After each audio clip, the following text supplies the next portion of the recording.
Hi there, Phil Simborg for the USBGF. This is a match to 11. I am red, holding a 2 cube, and I'm on the bar, and I have to play a 3-2.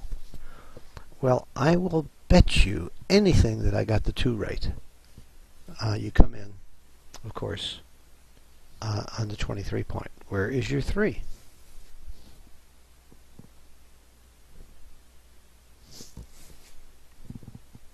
Okay, because of the quiz factor, the fact that I'm actually showing this to you, I'm sure you are considering hitting from 4 to 3, but of course that's ridiculous. You really have to look at what's the best play here, and over the board I'm sure you wouldn't make such a crazy play. That crazy play is right. It's right to play 4 to 3. Now, I'm more concerned with knowing how to get to the right play. What is the thinking process? How could you possibly know that's the play to make? And as you can see, it's the play to make by quite a bit. It would be a huge error to play this game quietly and you're just basically giving up and saying, okay, it's your game. I'm going to try not to get gammoned here. Let's take a look at the numbers first of all. That gives us a lot of clues. If you hit, let's see what it looks like. It's pretty ugly. But if you hit, you will win the game about 8% more often. It's true that you're going to get gammoned about 8% more often, but let's remember that gammons are only worth about half as much as wins, and let's remember something else. You're going to win 8% more gammons too. If this play works, you're going to do some really cleaning up out here possibly.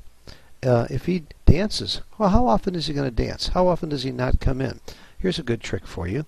1, 2, 3 points made. 3 times 3 is 9. 9 times he doesn't come in. If you count all the combinations that don't come in, which is double 2, double 5, double 6, 6, 5, 6, 2, and 5, 2, you'll see that that's 9 numbers.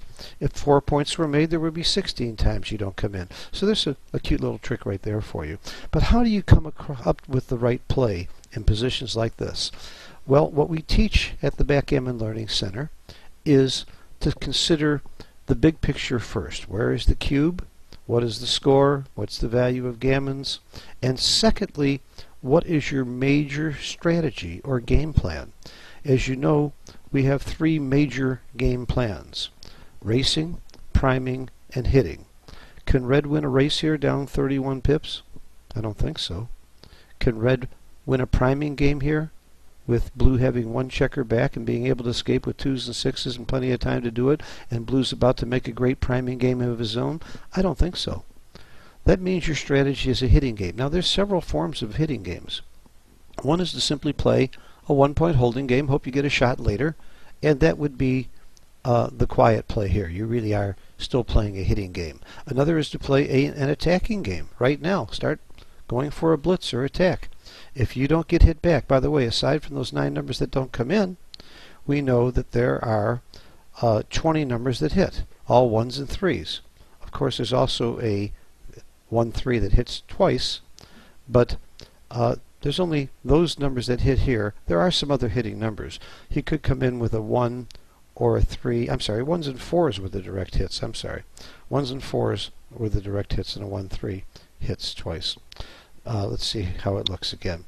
And of course there's numbers like a 3-3 that hits here, and a 3-5 that hits here, and a 3-4 that hits here, and there's some other combinations, I guess, that could be fairly hurtful, but some doubles and so on. But there's a lot of really good rolls for him. But there's, again, those 9 numbers, but there are some numbers that come in and don't hit as well. What happens if he rolls a 3-2? Okay, he might make this play. That would be interesting. Let's take a look at that, by the way. We'll do that in just a second. But the point is that you have some game here. You might get hit. When you get hit, you might get gammoned a lot more. It says about 8% more, but you could get lucky and roll a 2 and come back in and hit him. Or a 1-6 or something that comes back in and hits this checker. So you've still got life after death. The main thing here is that the way you reach your destination of coming up with the best play is by thinking and concentrating on game plan. Game plan trumps tactics. Tactics are how you move the checkers. Your game plan is how you play the game. Let's have some fun here. I really haven't looked at this. What happens if you roll a 2 and a 3 and play it properly, and now blue rolls a 3-2? Okay, what's his game plan? Racing, priming, or hitting? This is fun. Would you hit here? Would you come in with the 3 and hit, or would you play quietly? If you hit, he has 2s and 4s plus 1, 3, and double 1 that immediately hit you back, but you've got 25 numbers that don't hit.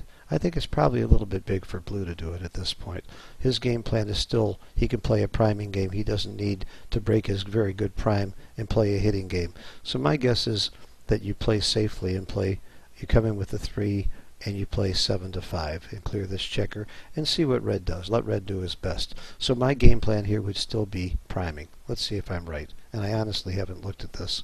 And good for me. I came up with the right play by far to come in and play a priming game. And again, I'm giving you an example not of my genius, I'm giving you an example of the genius of my teachers who taught me to put my faith in game plan first and then look at the tactics, look at the checker play. So the best game plan for red was hitting, but blue has a reasonable priming chance because red's got 3 checkers back and he's got a nice priming setup here and is likely to win a priming game. Thanks for watching. I hope this lesson helped you. It helped me. Talk to you later. Stay loyal to the USBGF and thank you for your membership. Bye-bye.